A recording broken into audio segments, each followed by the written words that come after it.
This is really a great honor for us to engage in this occasion and speak about this important topic that is speak to a health workforce. So I think we just start by saying that we must confront this reality that reducing maternal mortality remains really a very, very pressing challenge, a very pressing global development, and the urgency to really look at it, look at this as we approach the 2030 deadline. I think for achieving SDGs 3.1 and 3.2, which aim to reducing maternal mortality. So what I want to say, maybe a lot of things have been mentioned actually in the previous, but speaking to your point about how we think data-driven planning and financing will really help or have helped actually reducing mortality in a lot of countries. So for us, we think that it's important that data must be at the heart of the workforce planning.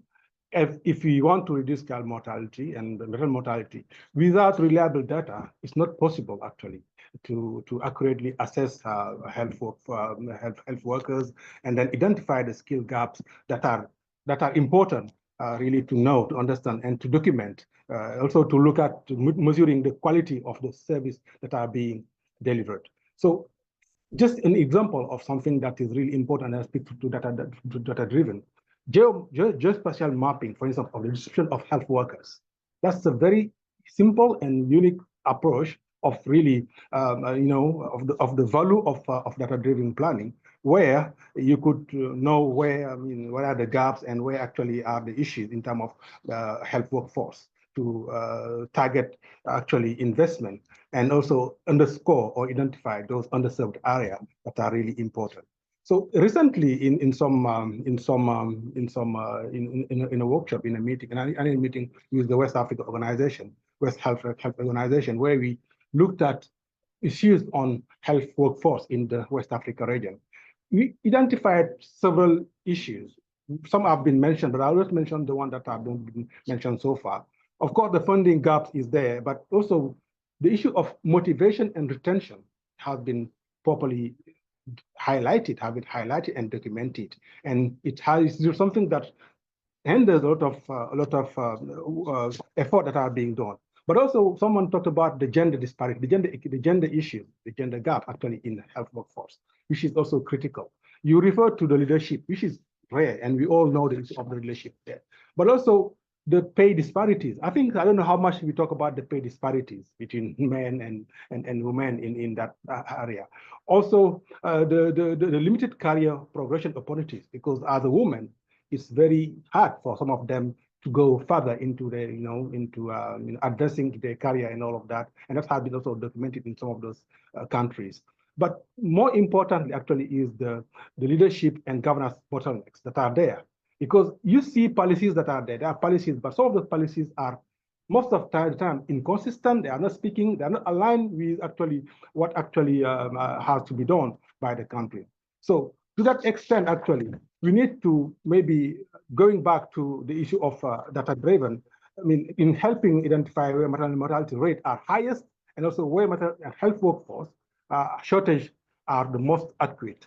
That's actually a very important thing that we've been doing in the Countdown 2030, whereby through this country collaboration that we set in the 26 countries in Africa, where we have academia and government analysts stick together, and define their own agenda. Because that's also an issue, a big issue, where you allow or you let the countries derive or think about their own agenda, how they would address those issues. That's what we do in the Countdown. And the other thing actually is how data-driven could help targeting investment and planning and actual action, just in short.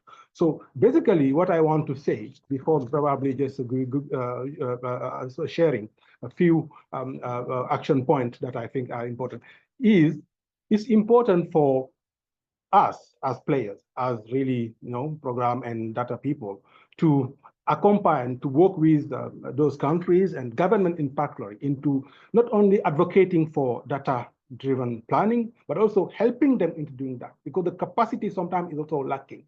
And our role in supporting government, in supporting players to devise some real strategies that really are based really on data are really the way to go.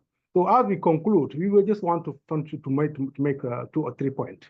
I think the issue of, we talked about that, the issue of sustainable financing. I think we are all on the same page that without finance, without investment, there's no way we could capacitate, we could also retain this talent that are there around this area. But also the issue of strengthening governance and accountability, because we all say, you see a lot of policies, a lot of government that document, that highlight the number of, the amount of money that that have been invested into the health workforce.